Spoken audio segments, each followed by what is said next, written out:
Nung nag-a-apply ka pa lang papuntang abroad, walang gustong sumuporta sa'yo. Pero nung uuwi ka na, lahat gusto may pasalubong. Yan yung bitter truth na hindi sinasabi ng karamihan. Nung nag-iipon ka para sa placement fee, tahimik sila.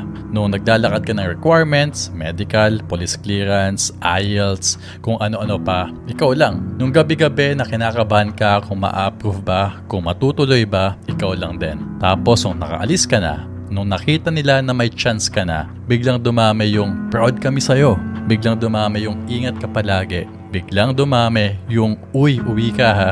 At syempre, ang kasunod niyan, may pasalubong ka ba? Listen, hindi masamang magbigay. Hindi masamang tumulong. Pero dapat may linya. Kasi hindi pwedeng ikaw yung nagdusa sa simula tapos lahat sila nakaabang sa dulo. Hindi pwedeng ikaw yung nag-take ng risk tapos pag may blessing na, parang automatic may share sila. So, ito yung reminder. Unahin mo muna yung foundation mo.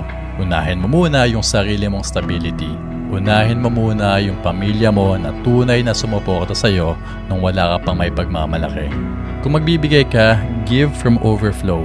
Hindi from guilt. Hindi from pressure. At hindi dahil takot kang mawala ng kaibigan. And kung may magtampo, kung may magparinig, kung may guilt trip, okay lang. Kasi hindi mo trabaho bayaran ng expectations nila. Trabaho mo protektahan yung future na pinaghirapan mong buuin. Kung meron kang maibibigay, salamat. Kung wala, hindi ka masamang tao. Kasi kung tutuusin, nung nag-a-apply ka pa lang papuntang abroad, wala naman talaga silang ambag.